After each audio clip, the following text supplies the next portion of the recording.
Hi, everyone, and welcome back. My name is Desa Karye Daniel, and I am a third-year doctoral student at University of New Mexico.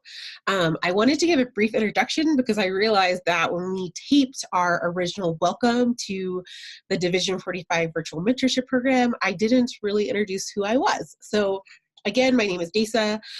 I am a student in counselor education and supervision at University of New Mexico. I have been in New Mexico off and on for most of my life, and I am Division 45 student representative. One of the things that I really love most about our virtual mentorship program and about Division 45 as a whole is because it is a huge part of my family. So I've been in Division 45 now since 2012. I've been Division 45 student rep since 2015.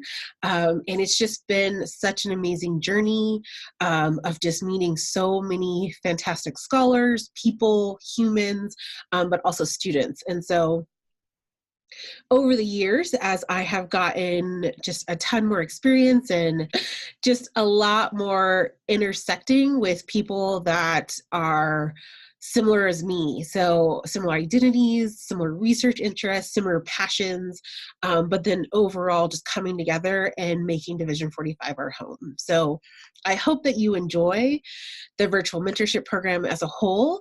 It's been an amazing experience talking to our mentors and just sharing the wealth of knowledge that we have to offer you.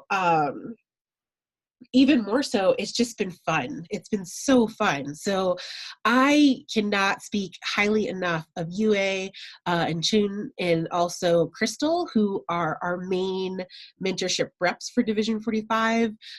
This process has been theirs.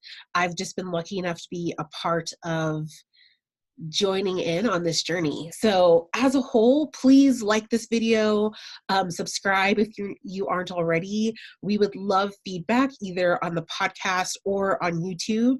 We're always looking for ways to improve and to add on to this amazing program that was really started by Jasmine Jenkins and Farzana 3 years ago.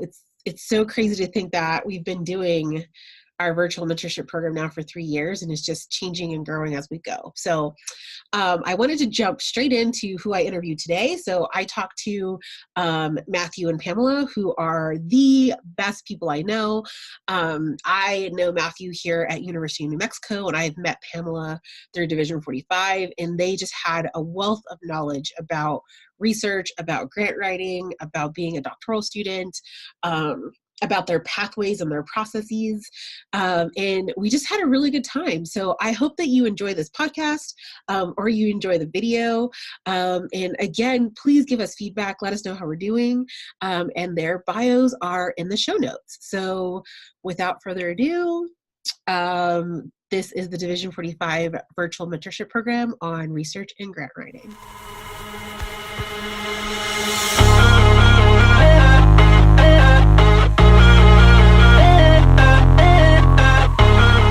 All right. Hello, everyone. My name is Desa Karye Daniel. I am the Division 45 student representative. Today, I have Matthew and Pamela with me, and we are talking about research and grant writing.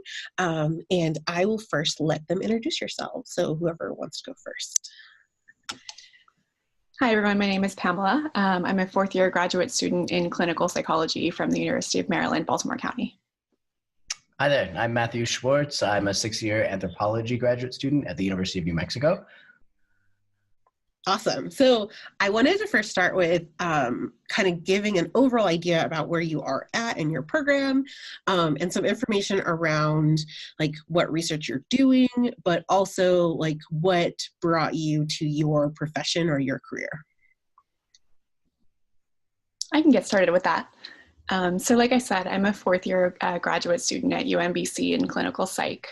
How I got to my graduate school program is kind of circuitous. I was a psych major in undergrad, and I knew I wanted to do something after undergrad, but I didn't know exactly what. So I started out getting a master's in psychology, and I volunteered for a research lab that I totally fell in love with, and actually quit my master's program and then worked as a research assistant for a couple of years. And like the more and more I started working in research, the more I realized I loved it. So after that, I applied to graduate school and got into the University of Maryland, Baltimore County for clinical psych. And the area of research that I work in is working with young people who are at risk for developing a psychotic disorder. And my particular area of interest is looking at different measures and seeing how we can make them more culturally sensitive or more valid and accurate for identifying who's at risk for psychosis.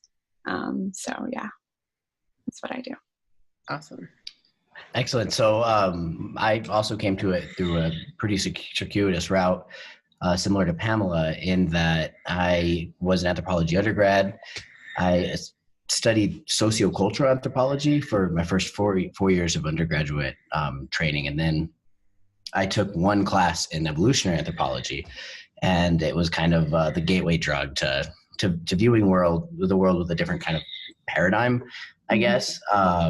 I really enjoyed the sociocultural anthropology, but what happened was being able to look at behavioral questions using an evolutionary framework was just really intellectually satisfying to me in a way that I hadn't yet been introduced to. So I switched my major to evolutionary anthropology. And at the time, UNM had one of the top programs in the nation. And I really wanted to go to graduate school. So I was working at a coffee shop, and one of the kind of big wigs in the department was one of his students was defending a dissertation. And I kind of was like, yo, are you excited about your student? And he's like, why is this barista talking to me? And I kind of did an elevator pitch right there and talked about how I wanted to go to graduate school and this and that. And so he told me to apply, and we had some phone conversations, and I did, and I didn't get accepted because I wasn't competitive at all. And so I spent a year, getting competitive and, interacting with the faculty, going to journal clubs, and retaking the GRE and taking graduate courses. So I kind of did all the things I needed to do. I applied again and got into that lab. And I kind of jumped in with both feet because, again, I felt like I was already kind of behind a lot of the more pedigreed students from like Oxford and the like. And so I offered to go to the field at the end of the first year. I said, hey, how about I go to the field and I help manage an R01 project that they had funded by the National Institute of Aging in the Bolivian Amazon. And that kind of caught my advisor by surprise. And he said, actually that sounds great. So yes, go down to the field for a year. Bring my wife at the time and my two daughters, and collect some data for your dissertation, but you need to come up with a project. And so that's what I did. I came up with a project. I jumped in a plane and went down to the Bolivian Amazon for a year and collected data on sex differences in oral health. And my research broadly is sex differences in disease incidence. And my focus, the more anthropological focus right now is oral health, with the data that I collected in the Amazon. And also, I'm looking at mortality rates in early stage primary tumors for melanoma. So I'm now working at the Cancer Center and looking at the same kind of issues, but at a more like genomic level for cancer.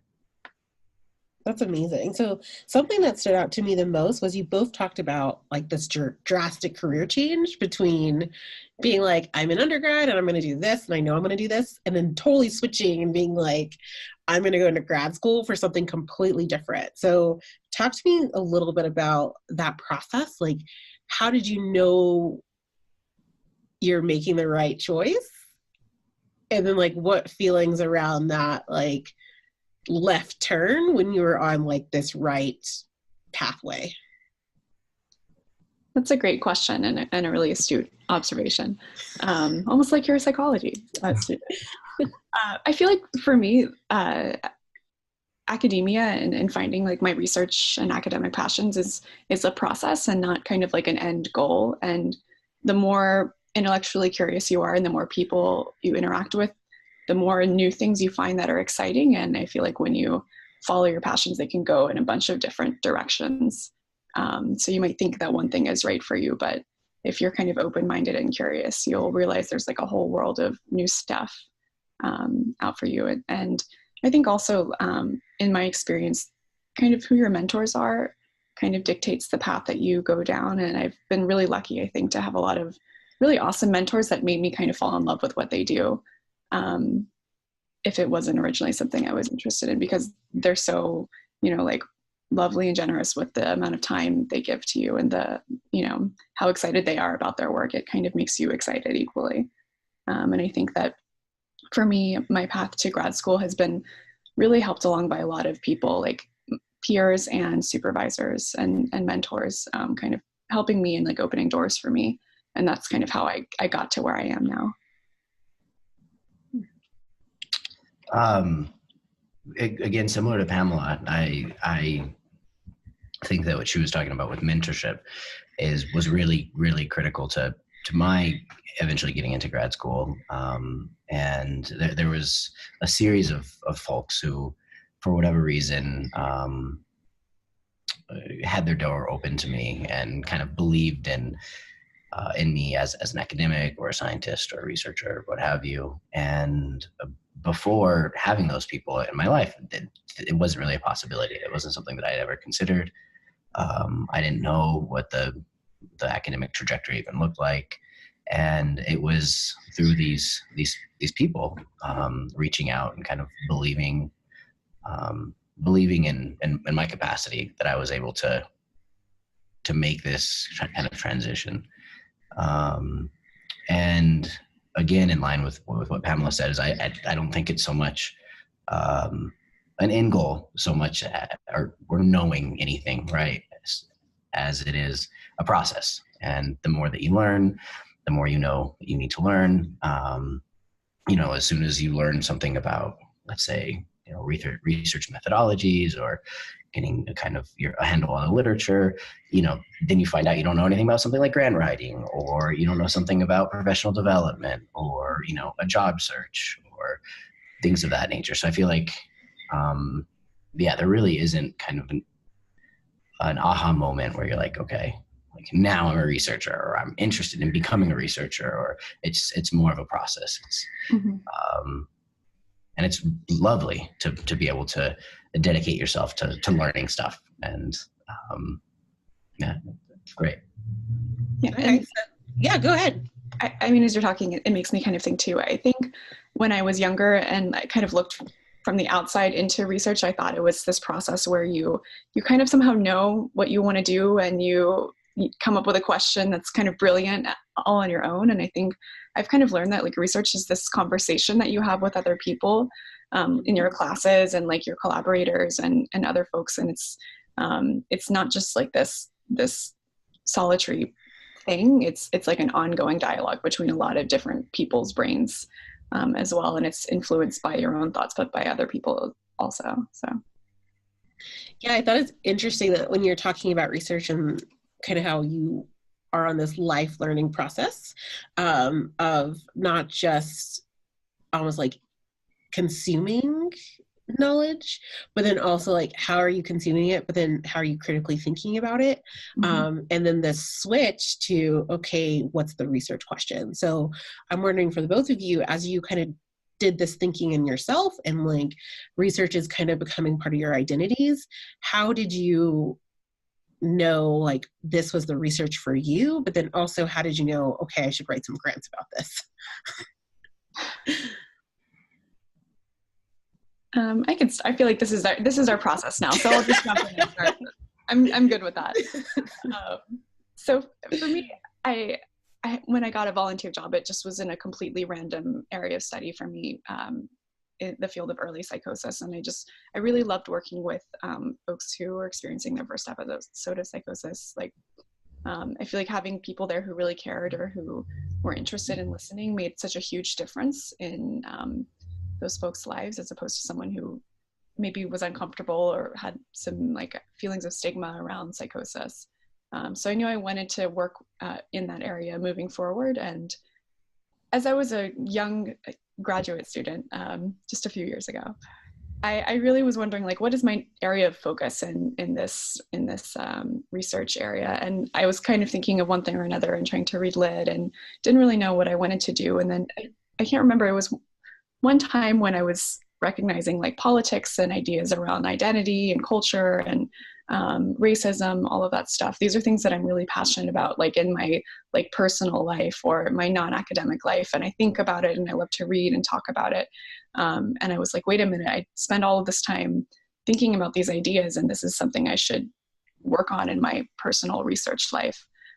So I decided that I would kind of merge together how, you know, our culture identity might have an impact on mental health or the way we understand what mental health is. And after kind of thinking that that might be a good idea, I started, you know, talking with other people with similar interests and, you know, reading or about, you know, that kind of research in my field, or the lack of research oftentimes in my field on the way that our culture identity can impact our understanding of mental health and specifically psychosis. So that's kind of how I got to my research question.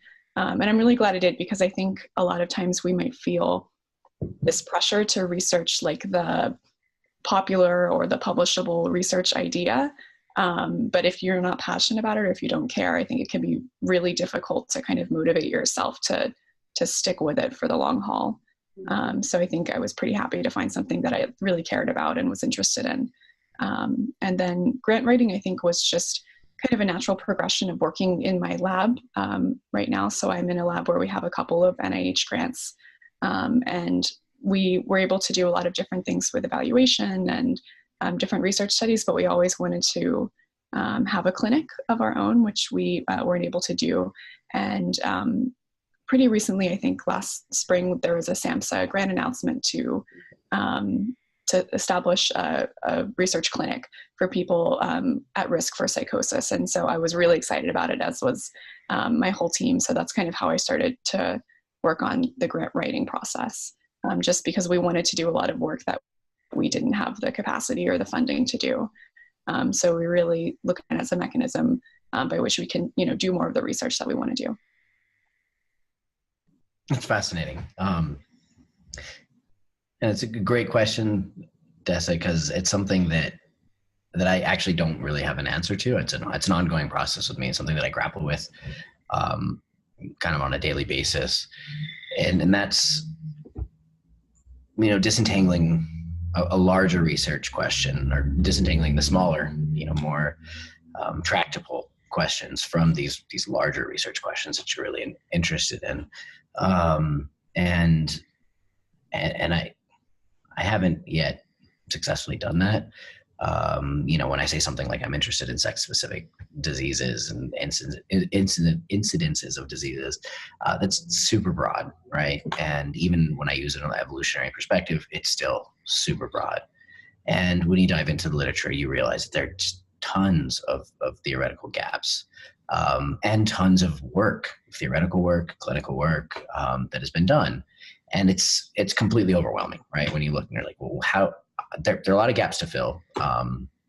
And yeah, I could work to fill these gaps. And that's kind of what these fundable projects are. But then how does that trade off against the larger research question? And then how do you sell yourself at the end of the day if you're really just doing filling this tiny little gap? You know, are you really interested in these larger issues? Or are you just kidding yourself? You know, it's at least in my case. And yeah, I don't really have an answer. What I ended up doing was I kind of flipped. It's a long story, but I ended up trying to look for funding for professional development, so training grants and things of that nature. And so it was more, instead of looking at the scientific question as the driving force, which it is, it's the driving force for dissertation projects, and, you know, projects as a future postdoc. I flipped the focus onto myself as developing myself in terms of as a researcher and as a professional. And I've had some successes with that. And again, a lot of that just kind of comes down to I've been very fortunate with excellent mentors. But yeah, to get to the question that you asked, I don't really know. Even today, and I think that the more that as I continue forward, let's pretend that I end up, getting an excellent postdoc and an excellent, assistant professorship position and all these things that academics are supposed to do. Even then, when I say something like I'm interested in this larger question, and then you look at the actual tractable projects that I'm going to be doing, it's often not necessarily part of this cohesive, beautiful package. A lot of the times it's just scattershot, right? Some of it is just purely opportunistic. I mean, you get on some kind of center grant, or you network into somebody that just got funded, and you collaborate, right? And oftentimes you're trying to fit those questions into your larger research program, kind of ad hoc. So it's a good question, but that's one I don't have an answer to. That's okay. I think what stood out to me most is both of you talked about this idea of kind of like messy opportunities. So not really being 100% sure like what was coming next, or like having this idea and not really knowing if it would be funded or not. And so in this kind of messiness that is life, and especially graduate school, what was it like for both of you to kind of work on that first grant and then go through that grant writing process with no experience, it seems like? Yeah, I don't know. I feel like I drank a lot of coffee. So throughout like my research assistantship before I was in grad school, and then in grad school, I worked on a lot of funded grants, but I'd never before been a part of any process of writing them. So that was kind of new to me. And I was really lucky when I was working on the team to like work pretty closely with my advisor and PI to do like a lot of the different grant writing, like writing the narrative, working on like all the nitty gritty aspects of it. So I feel like that was kind of scary and totally new in a way, but a really exciting opportunity to like learn a whole new world of stuff that I'd never been a part of.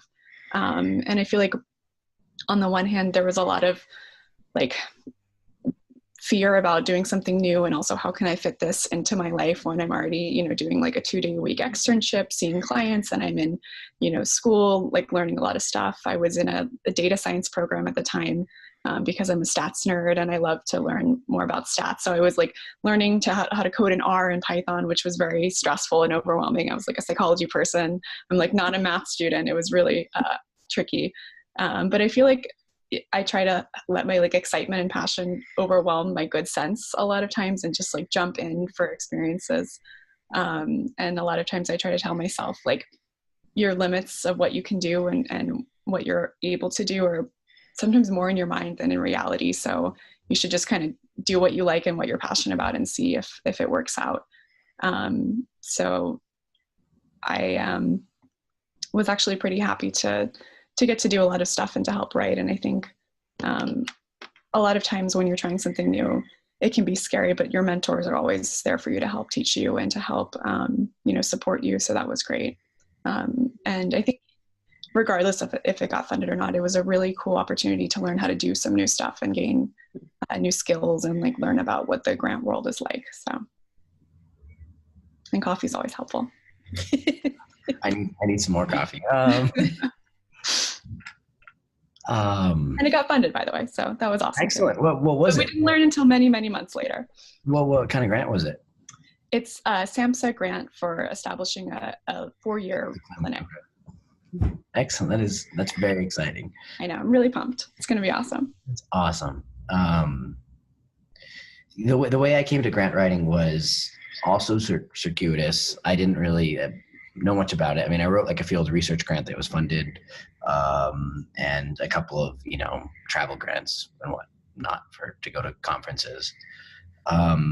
But the larger kind of NIH grants, the NSF grants, those kinds of things were things that I didn't really know were accessible to me. I thought they were something for big PIs that are, very successful and brilliant, and they have whole teams of postdocs and people writing for them. And so it wasn't until I started working at the Cancer Center on multiple NIH grants that I started looking at things more mechanistically, like how is it that this grant went through? Who ended up actually writing it? Who ended up, crossing the T's and dotting the I's for this grant?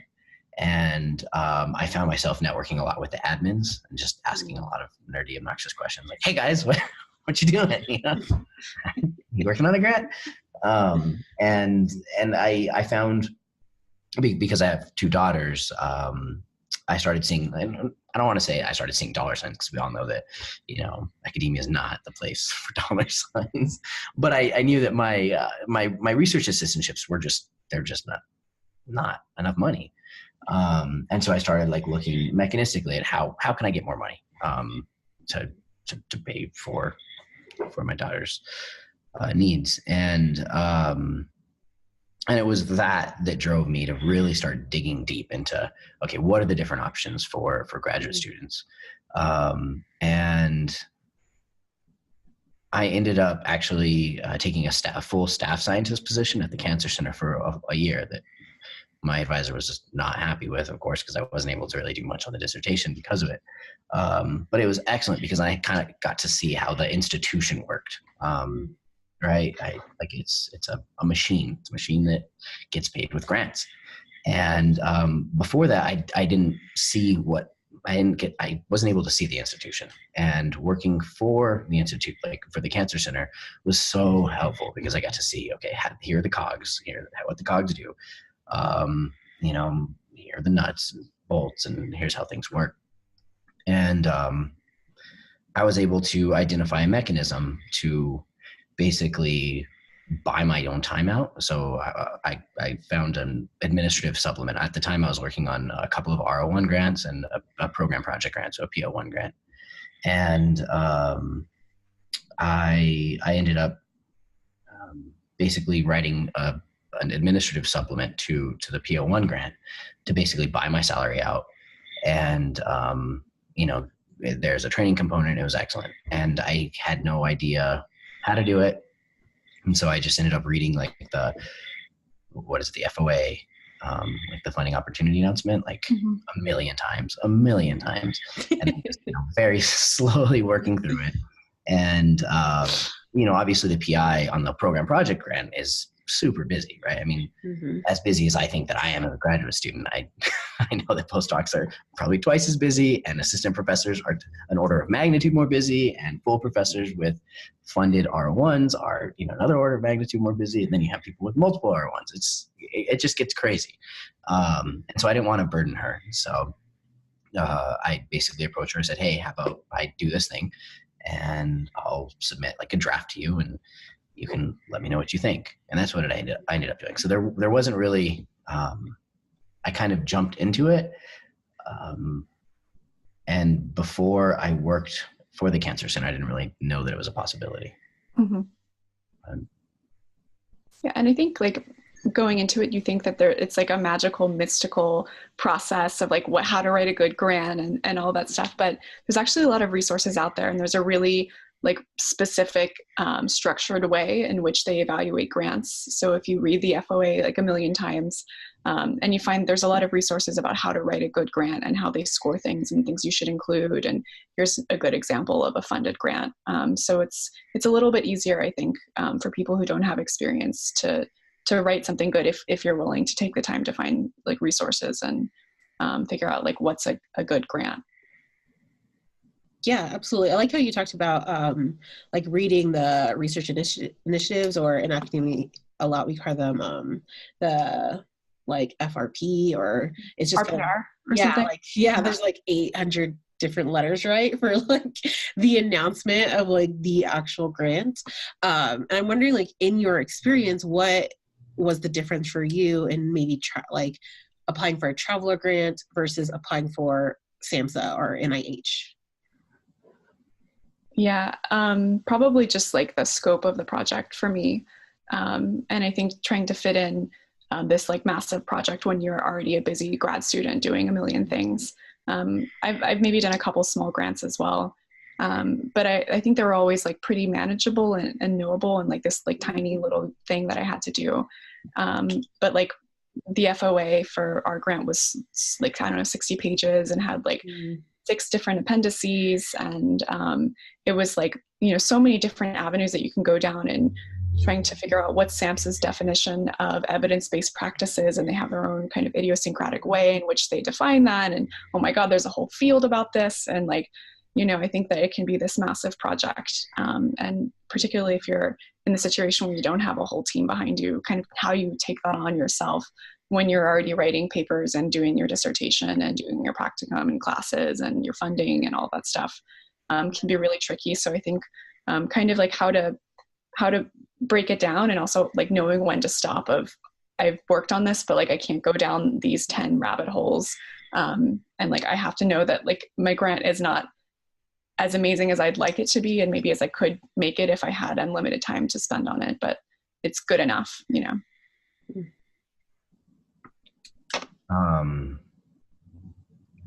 Yeah, so looking back, I think it would have been helpful to have knowledge of the large grants, so like the F31,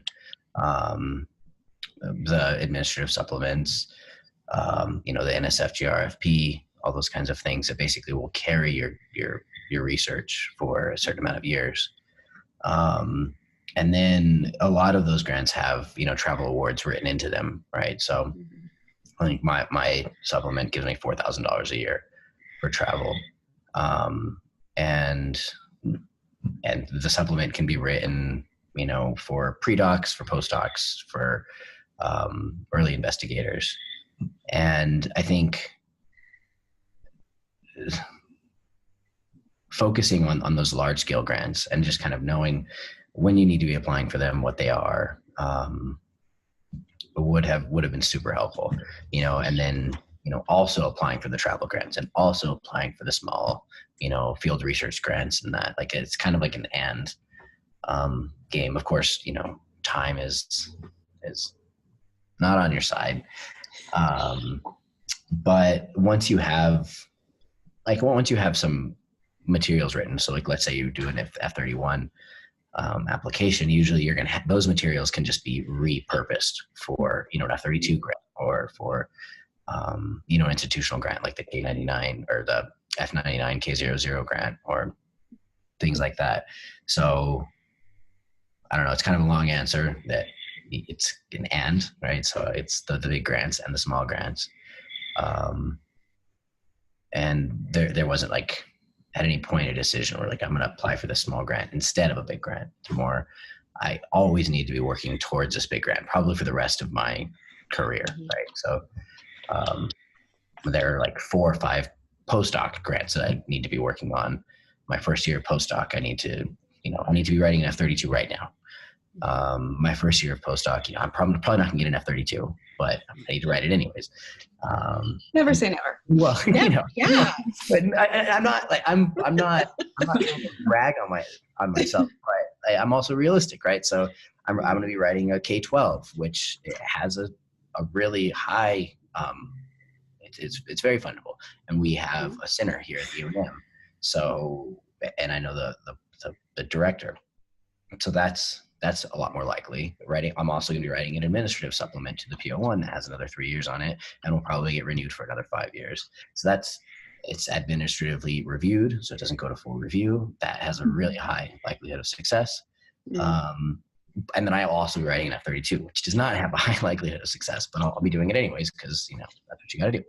But then, you know, there are another 3 grants that I need to be pushing. And then when you're done, you need to be writing another early investigator grant, plus an R21 or an R25 or an R1 when you get further down the line. The point is, you're always writing grants. Because that's what really makes you competitive, but it's also the mechanism by which you can make your institution happy, you make yourself happy, you make your graduate unit happy, and you get to do science. So it's fun. Yeah, absolutely. And I think it's interesting because when you're both talking, you talked a lot about time, and a quote that kind of stood out to me from Pamela was, you said that limits of what you can do are in your mind. And then Matthew as well, you talked about limits as well, but then also not just time limits, but kind of like, again, what Pamela said, like, it's not perfect, but it's good enough for now. And so I'm wondering, like, for the both of you, when you're thinking about fitting in all of these many things we on paper are required to do, but, you know, also not on paper, like this unknown aspect of what's required of us as grad students, as family members, just for all of the many different identities and roles we play. How do you manage that time to feel like things are good enough? That's a great question. What do you think? Yeah, I don't know. I feel like that's the constant struggle. And probably for me, one of the hardest things about working in academia is like how to maintain a balance, because it's not something that you figure out and then you're good forever. I think it's like an ongoing process that you're always working to balance. And right when you get a good balance, like something else is thrown in the mix, and then you have to figure it out all over again. But I guess for me, it's less about like, I mean, you know, there's obviously coming up with time strategies and thinking smartly about the way that you work and balance stuff. But I think more importantly, it's kind of like reframing how you think about work and the process of work. Like instead of thinking like, oh man, I have to get this grant and it has to be funded. And if it doesn't, it's a big bummer, and worrying about the work, just kind of enjoying the process for the process itself and remembering why you're doing the things that you're doing, and you know, maintaining like your excitement and passion about your work, because then it makes it more fun, and I think you work more efficiently and you're happier to do the work that you need to do. So just maintaining like your enthusiasm for it, I think is important for me, at least. It's what I tell myself. I have nothing to add. That was a perfect I have all the answers. That's cool. You have all of the answers. Excellent response. I mean, you know, the fact that you need to enjoy the process is spot on. And that you don't really, there's not one moment, or it's not static. Obviously, you don't reach a moment in which the balance is permanently achieved, right? It's something the balance is constantly changing. And using your enthusiasm as a mechanism to just keep the things moving. So true. But yeah, I have nothing to offer. Okay. So something that you said earlier, Matthew, is you kind of hinted at these ideas of loopholes of kind of like insider knowledge, or knowing how to go through this process because you heard from someone else, or you knew based off previous experiences. And so while you're talking about that, it also seems there's some ambition in there. So I'm wondering, like, in your individual ambitions, like, how do you come to find this information? And then like, how do you find the loopholes, I guess? Like, I hate to call them loopholes because I know it's like information gathering. Yeah. That's an interesting question. So, and there are a couple parts to it. First of all, I'm very frustrated at the fact that there are loopholes. I don't mean to be super negative, but it's ridiculous. I mean, universities usually have offices of research development, right, to help faculty identify grant mechanisms, to help walk them through the process to submitting an award.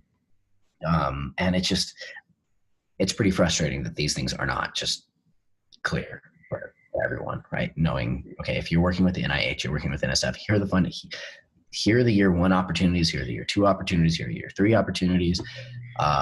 You know, like, so I'm a little frustrated at the fact that there are these loopholes and that you have to end up going information gathering, because the more you information gather, the more you realize, holy smokes, there was so much that I could have done before had I had this knowledge. And there's so many things that people can be doing that are, you know, unfortunately slogging through, getting underpaid and, you know, getting $500 travel grants instead of whatever, you know. So I'm a little frustrated about that. The way that I ended up going information gathering was, I feel, it's the reason that I became an anthropologist, is I really like people. I really like connecting to people. I feel like there's so much to learn from everyone.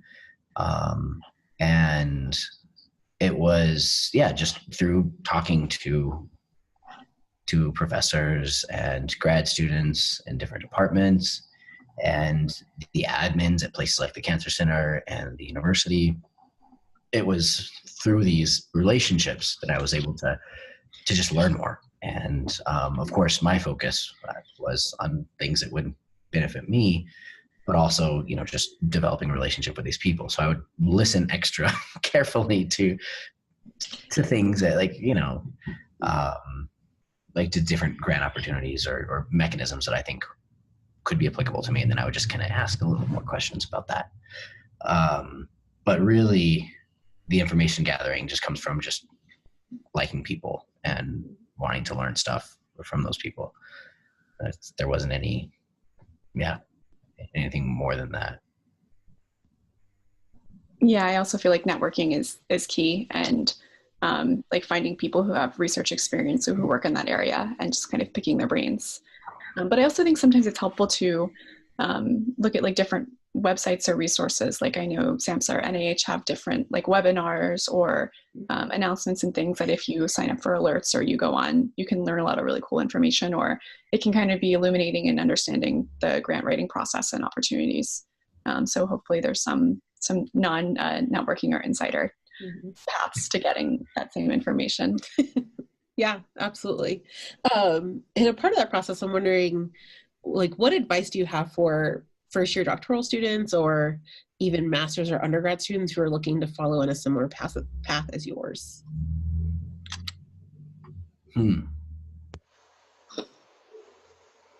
I think first, if I could talk to myself as a first-year student, I'd say like, don't be shy about talking with other people about your research interests or like thinking your ideas aren't like good enough or developed enough. Because I think for me, like becoming a better researcher kind of started for me when I was able to have the confidence to talk with other people or to like share my own thoughts and ideas about research. And I think because it took me a little bit, like probably like it does for everyone, my involvement with, like grant writing or other parts of research started later as well. And kind of like you were saying earlier, there are things that if I would have known I could have applied for, I would have, but now the time's kind of run out. So like starting early and knowing that it takes a couple of times, like maybe you want to apply for a student development grant, but you'll need maybe like 2 or 3 different applications to get it funded. And if you start that as a 4th or 5th year student, it's not going to happen maybe, but if you started early, you have an opportunity to like get some feedback and maybe get something funded. And also just to like, I don't know, go to conferences, go to different places and like go to talks and talk to professors or, other people. Sometimes they're scary, but a lot of times they're really nice. And they're willing to like talk and mentor and listen.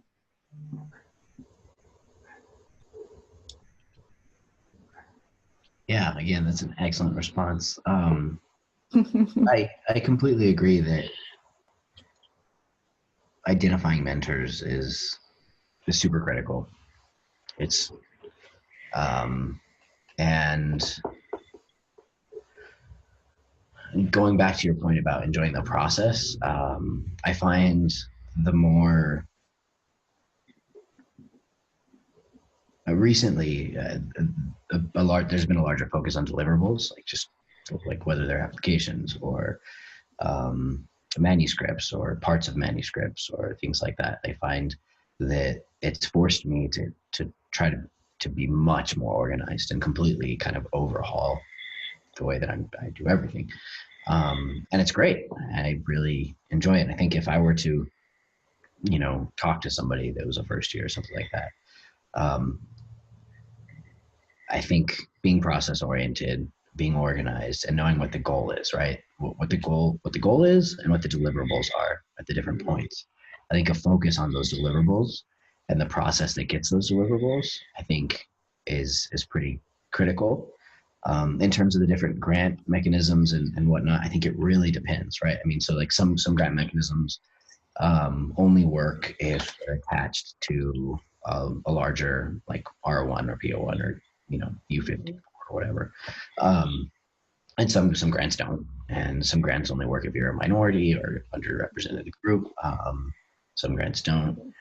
It kind of depends if you're going into like pure basic science or translational science or clinical science, so there are different pots of money for different people. And there's tons of overlap, of course, but at the end of the day, it really depends on where you want to go. So I think having a focus on what's your goal, why do you want to do what you want to do? What do you want to do? And how flexible are you, right? I think those those would be like pretty critical things for a first year student to know. And of course, understanding that they're not going to know, like it's going to change, you know, and that's why the flexibility is key. Like they're going to probably change their mind in their second and third and fourth and fifth, all the years. And being okay with that. Just like, okay, here's my very distant goal. Here's some deliverables that I can work towards that goal. And then I have the flexibility and the humility to know that I don't have the answers. I don't really know much. The whole purpose is to learn, just to keep learning. Those would be the things that I think would be important to talk about with youngsters. The youth. Yeah. And I guess also to add to my answer, even though, you know, like we're broke grad students, so a lot of times funding and money is like an end in and of itself. Theoretically, also the point of all of these grants is to do research. So like, I think sometimes you could put like the cart before the horse and like, I want to get grants, I want to do all this stuff, but first just like read a lot of the articles in your field and develop your own like ideas about research or things that you think are awesome or cool. And then I think that will help you really funnel down to what kind of grants you need to apply for, or like what different funding mechanisms might be. So like figure out what you want to even research and do is important. Yeah, I really like Matthew said, you know, what's your goal? And Pamela, you spoke to this as well, you know, like what is the pressure of funding is real, especially for grad students, well, really students at all. And it really made me think there's a lot of conversation back and forth of like academics versus research. And so I'm wondering for both of you, like, how do you identify professionally? Like, are you an academic or are you a researcher?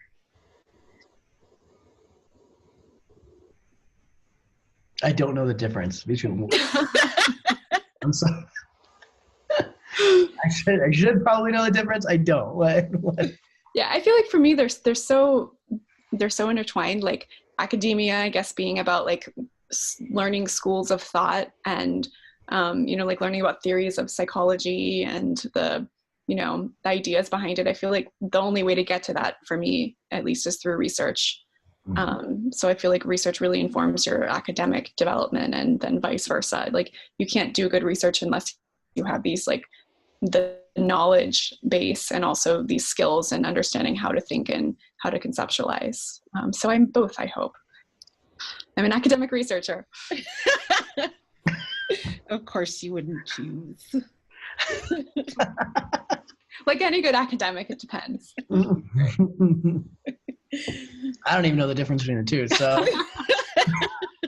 Well, I feel like one may be an academic or a researcher, or an academic and a researcher, I suppose. You can be in academia without doing research, perhaps. Anyway. No, I think that's right. And I think I like that you both spoke to being both, just because I think in academic spaces, we talk so much about making students choose one or the other, or almost like putting research first if you're maybe on an R1, right? So it's like publish or perish, or like you have to do research. But I think your passion for research speaks to your passion of academia. And so I feel like that's probably why they're both so intertwined, especially in these spaces. Yeah, so you don't have to choose. I just wanted to ask you to choose. Just making life interesting for us. Yes, of course. So, given what you know now, what would you change? Is there any part of your process that you would change, or any part of your process that if you had the option to make different, you would implement?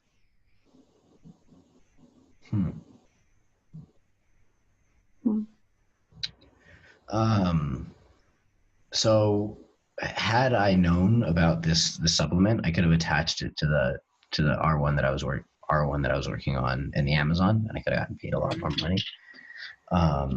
That being said, I probably wouldn't have ever needed to go into the cancer world, and I wouldn't have met the mentor that I have now.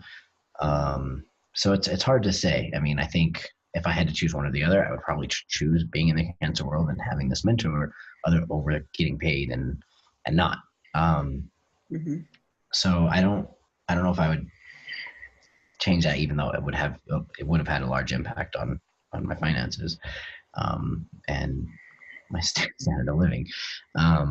But I think, again, the process, kind of like what I would tell the first year me would be a focus on the process, a focus on the deliverables, right? If you're focusing on a deliverable of, I took this data analysis class and I want to write a data analysis section for a manuscript that I would like to publish or submit.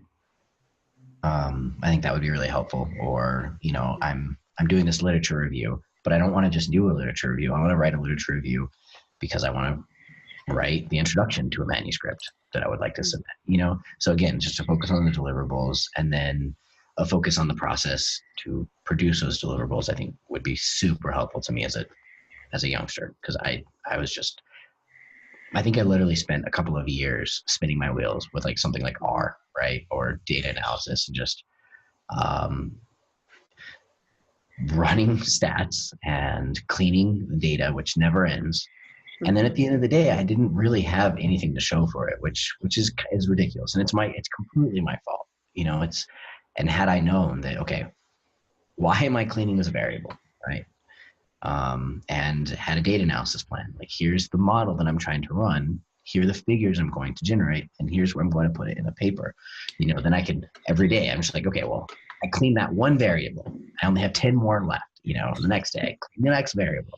And then once that's done, the next day I run my model. Then the next day I create the figures, Instead, it's just this big mess of like cleaning and Googling stuff in R. Why does R hate me? Getting called stupid on Stack Overflow. Right? Yeah, getting called. So I don't even ask questions on Stack Overflow. Probably should. But yeah, like I wasted a lot of time, and it was all, it's completely my fault. And had I known, I guess, how to be a more process oriented, more detail oriented, and deliverable focused, I think it would have changed a lot of things for me. Mm-hmm. Yeah. Maybe I'm just an R nerd. I feel like for me, I don't regret a single moment of cleaning data and getting confused in R. But that's probably more my weirdness than anything else. I don't know. I feel like for me, like, there's a lot of things I didn't do well. Like, it's not like I was perfectly detail oriented or like I made the most efficient use of my time. But for me, I think all that stuff was a learning process and really helped me become a better researcher. And like all the failure that I had taught me more than being successful, I think. So I think looking back, the only thing I would say is like to be more confident and less self-critical or like in your head about like, am I smart enough to ask this question? Or like, can I, am I able to take advantage of these opportunities? Or like, grant writing is so competitive and it's like so high level. Like, am I someone who can be a part of that process? I feel like don't question that stuff. Just do things that you love and hopefully everything else will follow. That's what I would tell my first year self. And then I'll spend more time in R. Yes, as someone who's currently cleaning data, I understand the frustrations wholeheartedly. And I'm glad you guys both spoke to that, because I think it's such a weird balance between pushing yourself to get more knowledge and get more answers and being so self-critical that you stop yourself in your tracks, right? So it's like, we all wish we got time back because there's plenty of time wasted on many things, including Netflix. Yes, thank you. But also realizing that that's part of enjoying the process, right? It's almost every part of the process, even though there's lots of like moments we don't enjoy, but it's taking the whole package and realizing where we are right now, which I think is helpful. So my last question for you guys. When did you both realize that you were mentors as well as mentees? That's a great question. I don't know. I feel like for me, ever since before I even got to grad school, I was in a position of supervising folks, but it always felt kind of like this strange, like, I told someone to do something and they did it. Like, why are they even listening to me? That's really weird. Like, I don't know what I'm talking about. But I feel like for me, all of grad school, like all of my undergrad and working in research, like my mentors have been not only people who are really well established, but like my peers or people a couple years ahead of me. And I feel like there's some part in grad school when you realize like, you know, I have some insight or knowledge that can help people, like both in my stage of my career and also a couple years behind. So I don't know how to answer your question, but I feel like we're always kind of growing as mentors in some way. Mm. And I think it's important to remember, like, all of us who've gotten to where we are in grad school got here because of help from other people.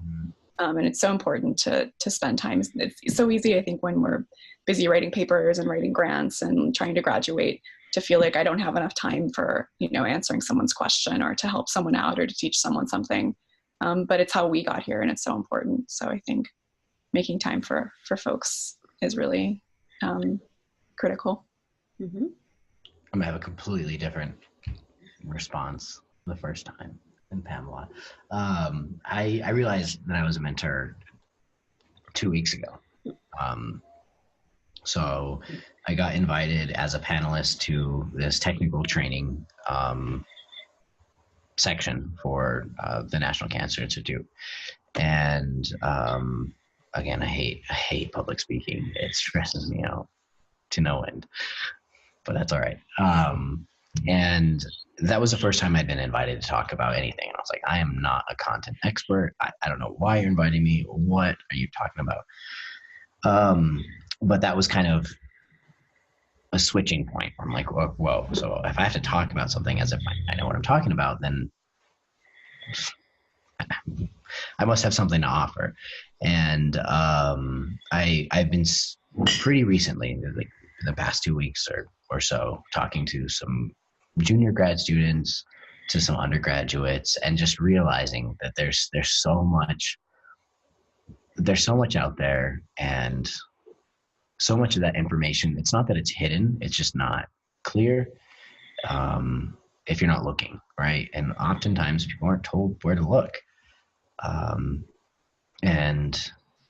so, it was in the past 2 weeks or so that I made the switch from, like, give me all the information, you know, like, hello, mentor, can again something, to turning around and saying, okay, well, there are tons of resources for folks who to have a better shot, right? Whether it's you know, to have more funding for the research questions, to have more funding to network at a conference, to have more funding so that they can actually, you know, go out and socialize every once in a while instead of Netflixing like a recluse every night, you know, things like that. Like, I feel like there's so much for people to not improve, but to expand their capacities. And I've been fortunate to kind of stumble upon a lot of those mechanisms, and it's just made it more and more clear to me that there's so many mechanisms. And it's really recent that I even thought to turn around and reach out to people that, you know, are in similar situations or situations that I was in a while ago. Mm-hmm. So. Yeah, you make a really good point. I feel like sometimes as a grad student, I rely so much on mentorship, and I feel like there's a lot that I need to figure out, but you forget, like, even though that's the case, it's also the case that you know a lot and you've learned a lot that you can share with other people too. Yeah, absolutely. So today we talked about your journey into being academic researchers, the messy opportunities that have come your way, including the balance or not so balancing act of being a graduate student as well as creating opportunities for yourself. We talked about enjoying the process and the mentors who brought you into the community that you're in now. We also talked about where you started, what you would tell your former selves, or what you would tell first year grad students coming into your field. We talked a lot about networking and the power of opening your network and talking to many people, stepping outside of opportunities that make us uncomfortable, even when we're a little bit nervous to present ourselves a certain way. And we talked about becoming mentors yourself. So in all of that, is there any final thoughts or anything you want to add? Well, I learned a ton. Thank you so much. It's lovely to meet you, Pamela. Yeah, great to meet you too. We agree on everything. So Yeah, no, I learned. Smart guy. I learned a ton, and I don't really know much about the demographic of the folks that listen to this webinar, podcast, or whatever All of it is. But feel free to reach out to me if you have any questions. As a consumer of information, I know I watch these kinds of things, and it's easy to have there be a kind of wall, right, between consuming this information and the people that are producing it. And it's important to know that that wall is not there. You are welcome to reach out. I'm a human being, and you can talk to me. And I hope I would hope to establish a dialogue and learn a little bit from you, as well as I think that there's probably some things that I could help with. Same. ditto. Have fun.